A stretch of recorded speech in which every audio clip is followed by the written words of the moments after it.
Continuing our insight into the Giro, inCycle takes a look at the key mountain stages that could very well decide the Maglia Rosa for 2014.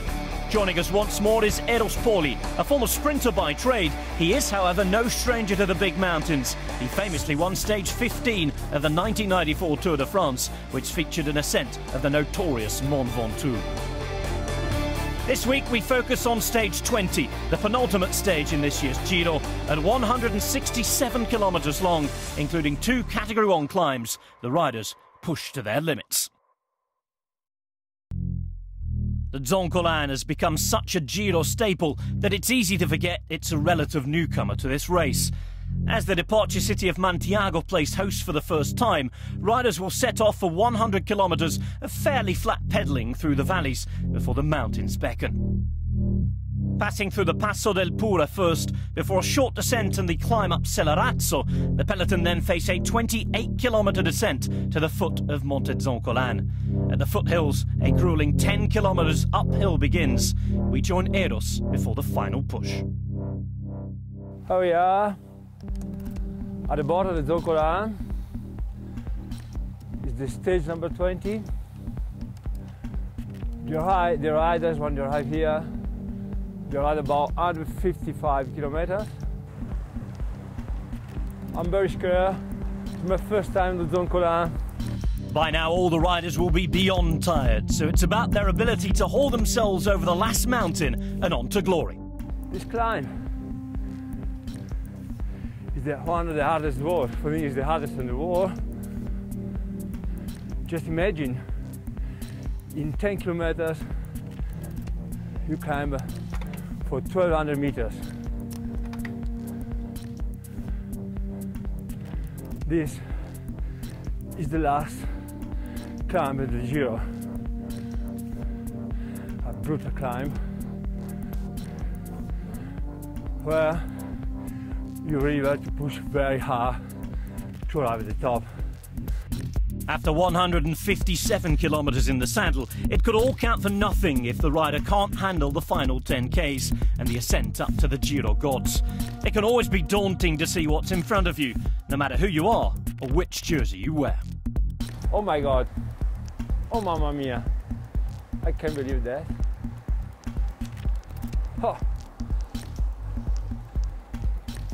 2 kilometers out from the start of the Zoncolan, and just now start this brutal ascension. The final kilometres rise steeply. With gradients reaching 22%, the riders will struggle to find a rhythm they can sit in. With 3 Ks left to go, the gradient drops a little so riders can attack. That is, if they've anything left in the tank. Oh, 21% here. This is the steeper part of the Zoncolan. There's really only one way to sum up this stage. Brutal, really brutal. With the incline peaking at 22%, the GC riders still in contention will have to bury themselves for one final time. The punishing gradient may ease up into single digits near the end, but the fight goes on. The last 3 kilometers, the average is about 8%.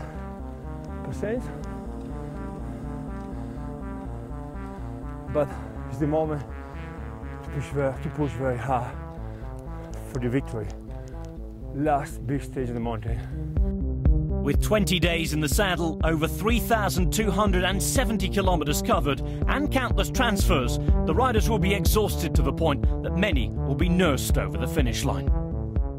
We just arrived now in the flat part, the easy part, before the last 2 kilometers. No recovery, as it's flat, because the riders here, they know it's the last chance to arrive at the top like a winner or a loser. It's flat, but the pain is the same. No difference, flat or climbing 15% while you're fighting for the pink. Any rider with designs on a win today, or even merely wishing to defend their position on the overall classification, will have to dig very, very deep. You're near the top, you have nearly 1700 meters, maybe 1 kilometer and a half to the finish, to be here now. Touching the snow, refresh my face, have fun.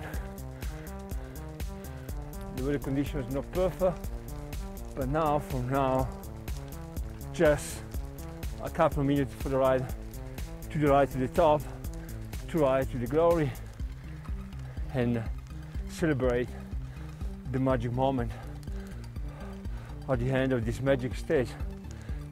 Last kilometer from here, ultimo chilometro, and on my right, Marco Pantani. Special moment, my friend, for you. Thank you. I have the honor to ride with you.